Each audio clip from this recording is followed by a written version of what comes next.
आती तो उनकी याद मुद्दत तक नहीं आती, आते हैं तो वो अक्सर ही याद आते हैं।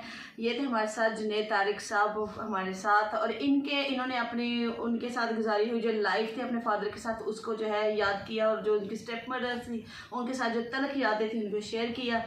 कमेंट्स करिएगा और शेयर कीजिएगा, सब्सक्राइब कीजिएगा, और वॉच करते हुए ये ज़रूर ख्याल रखिएगा कि ये लेजेंड जो हमारे तारिक डैडी साहब के उनके बेटे हैं। दुआ में याद रखिएगा। फिर मिलेंगे शेरवानी व्लॉगर में। अल्लाह हाफिज़। अस्सलाम वालेकुम नाजरीन, आप देख रहे हैं शेरवानी व्लॉगर और आज हमारे साथ तारिक डैडी साहब के बेटे मौजूद हैं जुनैद डैडी। अस्सलाम वालेकुम। जी वालेकुम सलाम। अच्छा, मुझे बताइए कि आपके वालिद साहब की जो डेथ हुई है उसके बाद आपको किस किस क्राइसिस से गुजरना पड़ा, क्योंकि आपकी स्टेप मदर थी। क्या सीन है? वो बहुत ज्यादा वीडियो में रोज ही आई होती हैं, रोज सोशल मीडिया पे कोई ना कोई उनका इंटरव्यू चल रहा होता है, बहुत ज्यादा इल्जामात लगाती हैं आपके चचा पे, आपकी फैमिली पे। क्या तनाजा चल रहा है? बिल्कुल, जिस टाइम पापा की डेथ हुई है तो उसके बाद बल्कि चाचू बैठे थे, सारे फूफो वगैरह बैठे थे, सब हमने ये फैसला किया था कि बैठ के हम इनसे बात वगैरह करेंगे। जी मतलब बेटियों की जो मेरी बहनें हैं जी उनको 18 साल हो तो तब हम हिस्से का सारा अभी बैठ के हम बात कर लेते हैं। जी। लेकिन वो कुल शरीफ गुजरे उसके एक वीक बाद इन्होंने मेरे पे केस वगैरह करवा दिया अदालत में। अच्छा मेरे घर पे केस करवा दिया, गाड़ी पे करवा दिया, जो सा अच्छा। हमें चेक मिला था 30 लाख, वो जो बार बार कह रही हैं। जी तो उनको भी पता है कि इलाज जितना महंगा था, हमने भी लोगों से कर्जा उठाया हुआ था, या जी जो प्रोड्यूसर वगैरह थे उनसे भी पैसे पहले लिए हुए थे। जी। तो सारा यानी कि अब केस वगैरह मैं हैंडल कर रहा हूँ। मुझे पता है मैं महीने में 10 दिन अदालतों में होता हूँ। उसके बाद मेरी जॉब का भी इसमें इशू चल रहा है सही। कि वो अब कितनी की देर मेरी जॉब वाले बर्दाश्त करेंगे कि आप कितनी देर इधर अदालत ये वो। क्योंकि जब हम ऑफिस जाते हैं हमें बताना पड़ता है कि जी हम जरा इस काम जा रहे हैं, हम अब बार बार तो हम उनको अदालत का बताने से रहे। अच्छा, आपकी जॉब क्या है और आपकी क्वालिफिकेशन क्या है? मैंने सेकंड ईयर किया हुआ, तो मुझे जो उनसी जॉब मिली थी ना वो पापा के बाद मिली थी, अब्बा सीएम के ऑफ। रेफरेंस से हाँ मिलती। जी, उनके अच्छा, रेफरेंस। मुझे ये बताएं कि अमूमन जो एक्ट्रेस के बच्चे होते हैं वो एक्टिंग और कॉमेडी वगैरह में जाते हैं, आपने वो फील्ड चूज क्यों नहीं की? मुझे इस चीज़ का शुरू से शौक भी नहीं था, और दूसरा वाले साहब भी यही कहते थे कि इस फील्ड से हट के आपने कोई अपना यानी कि बिजनेस वगैरह करना है। मेरा ज़्यादा है कि बाहर की कंट्री का प्लान। ठीक है। अच्छा, ये जो आपकी स्टेप मदर हैं वो कह रही हैं कि आपके पास गाड़ी है, आपके पास बैंक वाले से जो है तारक सब छोड़ के गए हैं, और आपके पास घर है, और भी बहुत सारी चीजें हैं। क्या क्या अमरात वो जो है ना आपके वो तिरके में छोड़ के गए थे? एक गाड़ी है और एक घर है। गाड़ी कौन सी है? ठीक है, गाड़ी करोला। अच्छा। ठीक है, बहनों का उसमें से भी हक बनता है, जितना जी। मेरा बनता है उतना उनका भी बनता है, घर में से भी बनता है। उनका एक लेकिन हिस्सा बनता हाँ, है दोनों का और आपका एक हाँ, बनता है। जी हाँ, दोनों में डिवाइड होता है। जी बैंक में भी जो पड़े हैं पापा के वो जी भी उन्होंने केस करवाए, हालांकि इतनी अमाउंट नहीं है, जी। तो वो भी कितनी उन्होंने अमाउंट केस पड़ी है करवाया। आपके मुताबिक? अब जो पापा का बैंक होगा उसके अंदर 1.5-2 लाख ही पड़ा होगा, जिसपे उसने अच्छा। इतना कुछ किया हुआ है। ठीक है। वो बैंक में भी उसी ने केस किया हुआ सारा। ठीक है। तो हमने तो हर चीज में से देना है, बेशक घर हो या गाड़ी हो या बैंक बैलेंस हो, लेकिन हम्म। हम चाहते हैं हमारे साथ बैठ के बात करें। जी दूसरा, वो टिकटॉक टिकटॉक पे वो बहुत ज्यादा आती हैं, या तो उनको के टिकटॉक पे हमारे साथ फाइट कर लें, जी। या ये मीडिया पे आजकल कब्रिस्तान वगैरह जाके वीडियोस वगैरह।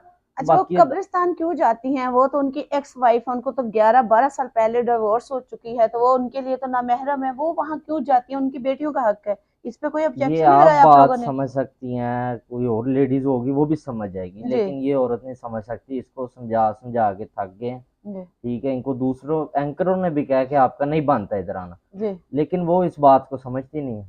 ठीक है। अच्छा, कौन कौन से जो कॉमेडियन हैं या एक्टर एक्ट्रेस हैं जो आपको माली मामनत हासिल है, जिनकी जो आपके ऊपर हाथ से शफकत रखे हुए हैं? क्या सपोर्ट मिली मीडिया की तरफ से आपको, जो आपका जो एक स्टूडियोज वगैरह थे? स्टूडियो वगैरह का तो इतना नहीं, जो उनसे एक्टर्स वगैरह जी जो मेरे साथ पहले सलूक था उनका, जी। उससे कई ज्यादा मैं कहता हूँ बढ़ गया हुआ है। ठीक है। मैंने आधी रात को भी उनको कॉल किया किसी भी काम के सिलसिले में, या मिलने का मेरा दिल किया तो उन्होंने आधी रात को भी यही कहा कि बेटा आ जाओ, ठीक या है। हम आपकी तरफ आ जाते हैं। मैं जी ईद पे भी सबको मिलने गया हूँ। जी। मेरे से बहुत ज्यादा प्यार करते हैं। एक कहते हैं कि जब सोशल मीडिया वो जो हमारा जो फनकार लोग हैं, जब वो फेम कम हो जाता है, जब वो क्राइसिस में आ जाते हैं, तो जो मीडिया के जो लोग होते हैं, जो एक्ट्रेस होते हैं या हमारे प्रोड्यूसर होते हैं, वो उन पे हाथ नहीं रखते। यानी कि हाथ का मतलब यही होता है ना कि उनकी माली हाँ जी, मदद नहीं करते। क्या ये सच है या झूठ है? मैं इस चीज को झूठ कहूंगा। सही बाकी का मुझे कुछ पता नहीं है। बीच में मुझे भी एक दो दफा जरूरत पड़ी है, जी लेकिन मैं अल्लाह का ये शुक्र करता हूँ, मैंने जिसको भी जो काम बोला ना, जी। उन्होंने आधी जुबान पे मेरे को काम किया। अच्छा, ये जो आपकी स्टेप मदर हैं, जब वो आपके अब्बा के निकाह में थी, तारक साहब के निकाह में थी, तो आपके साथ उनका बिहेवियर कैसा था? मेरे साथ बिहेवियर अच्छा होता तो मैं जी आज उनको माँ कह रहा था। ठीक है। सही। अच्छा, आपने उस वक़्त इतनी होश तो होगी ना कि जब आपके अब्बा या स्टेप मदर जो हैं वो लड़ते थे, या वो आप पे तशद्दुद करती थी, या आपकी बहनें जो हैं वो अपना एटीट्यूड दिखाती थी, उस वक़्त 8-10 साल का फ़र्क होगा ना आपका और आपकी बहनों का, तो ऐसे क्या रवैया कैसा था आपस में, कैसा रिलेशन रहा?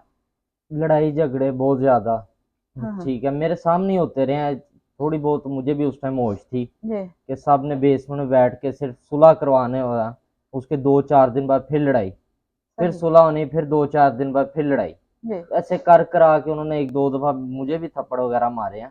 जी। ठीक है, इस चीज का अलग है, चंद आपके एक्टरों को भी आपके पता होगा। दूसरे हाथ पे कुछ आपके पेपर पड़े हैं, वो दिखाएँ हमारे नाज़रीन को कि ये हाँ, ये उनकी लड़ाई की जो मेन वजह मेन थी, वजह ये वो थी। ये थी। ये आप ज़ूम करके दिखाइएगा, ये उनका नंबर है, जो ये पूरा पलंदा पड़ा है, इनके इस नंबर से गई हुई कॉल्स हैं। और ये सारे वो नंबर हैं जो कोई भी शरीफ और नफ्स मर्द जो है वो बर्दाश्त नहीं करता कि उसकी बीवी या उसकी बहन या उसकी बेटी इतनी-इतनी कॉल्स पर डे या पर ईयर या पर मंथ करे। ये सारी आप कॉल्स उनकी देख सकते हैं, जो सीडीआर आपको सबको पता है कि हम निकलवा सकते हैं। तो मेन वजह उनके साथ आपस में जो रिलेशनशिप खराब होने की थी कि उसका अपने शोहर के साथ भी वो तल्लक नहीं था, जो उसका एक बीवी मियाँ-बीवी के दरमियान होता है। और जो वो इल्ज़ाम शबाज़ अपने जो ब्रदर इन लॉ पे जो एक्स थे उन पे लगाए जा रहे हैं।